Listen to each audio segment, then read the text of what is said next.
Thank you. Whew.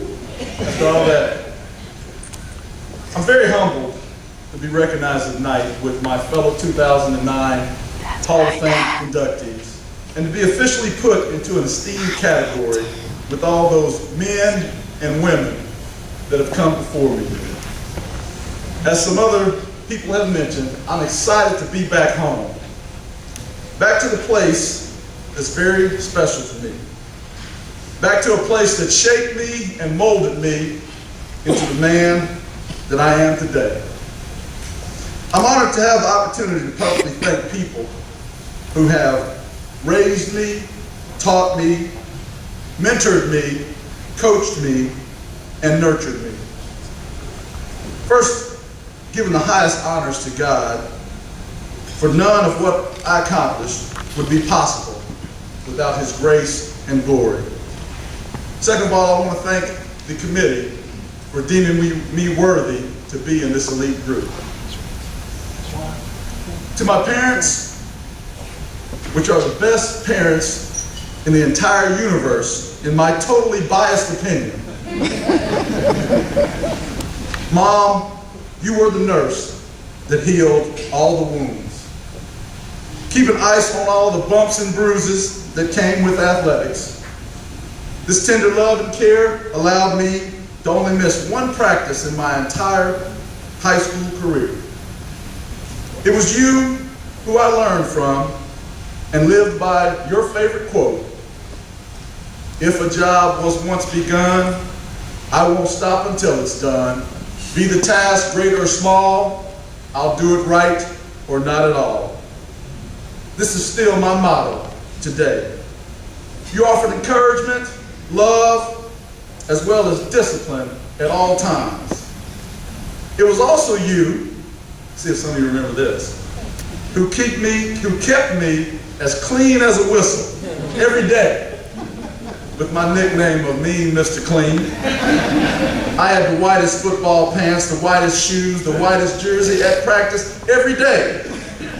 While this is pretty impressive for daily practices at school, it's even more impressive that you came to football camp every day, every evening, and took my dirty football clothes home and had them back to me in the morning so I could be clean for the day of practice. They don't make women like that anymore. Every day. He gonna pick Every day. That's a Hall of Fame up. Dad, it was you who got me started in sports. I remember you coming home and asking me if I wanted to play baseball. I remember you giving me 2 key pieces of advice. And since I coach now, I wish all parents would do this. You told me to remember that the coach knows more than what you know, so listen to him and do what he says. You also told me to give 100% in everything that I do. It's amazing how these 2 simple phrases of wisdom have sustained me for so long. As each sport came around, you always asked me if I wanted to play versus just signing me up, making sure that it was my choice instead of your choice. Unlike a lot of dads, you were at every practice and every game throughout my Little League career. You sat and watched and made sure that I was doing what I was supposed to be doing. You didn't use this as a babysitting opportunity or to go run errands, as some parents do.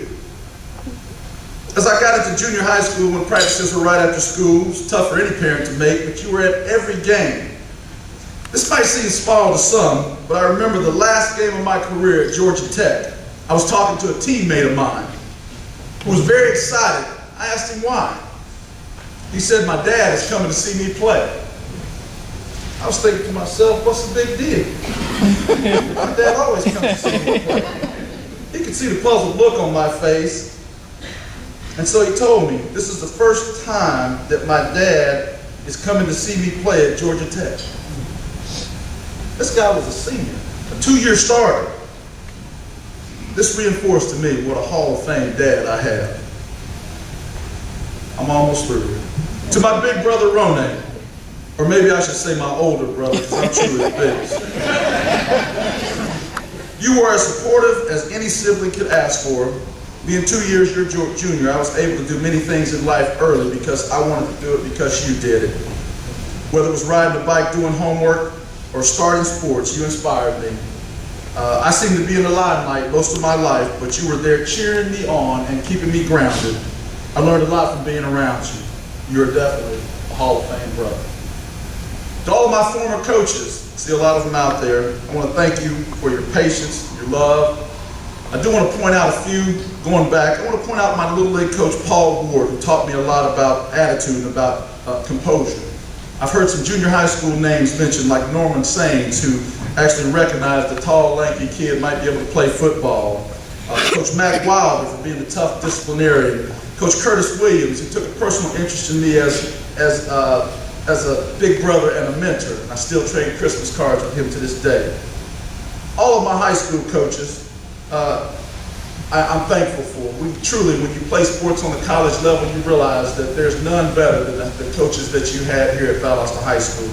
But I wanted to point out, first of all, Nick Hyder. I'm glad to see Miss Hyder here this evening.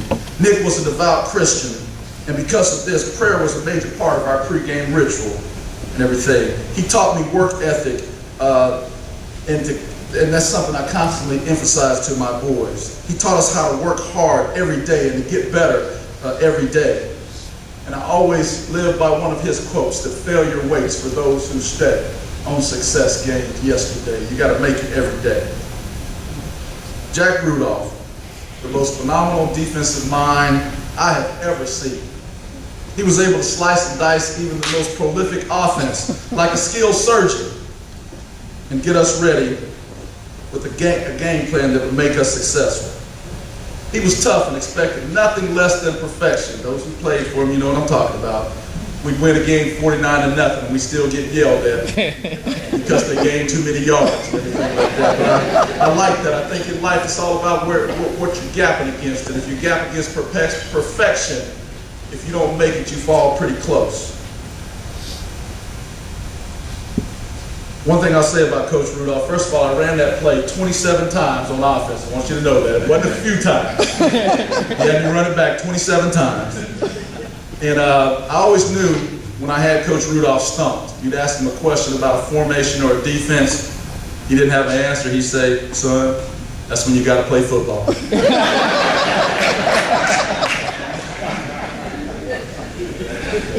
To Coach Freddie Waters, you were the epitome of toughness. Your walk was tough. Your talk was tough. You were cool. Because of your coaching style, you made me tough. You helped me grow from a boy to a man.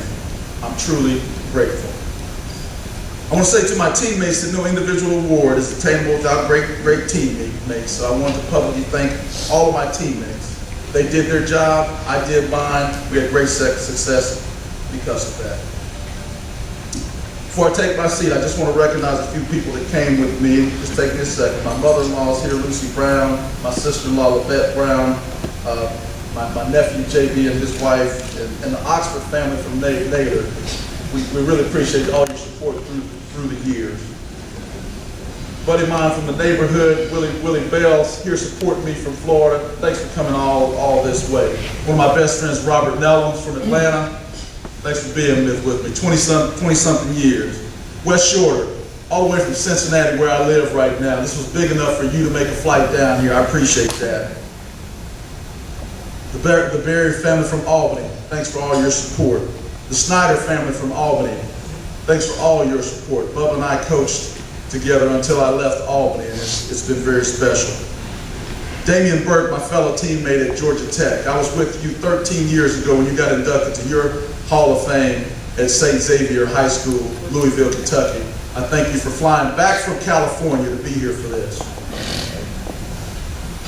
Last but certainly not least, I just want to thank my wonderful wife of almost 14 years, Yasmin, the mother of my sons, Dante, Duval, and Dylan, as Coach has already mentioned. Boys, this is what it's all about. All of my boys are much better athletes than I ever was. I'm in my 9th year of coaching their sports teams. Just want to let you know, Jack Rudolph, I'm still carrying on that defensive tradition in football. Again, thank you. God bless.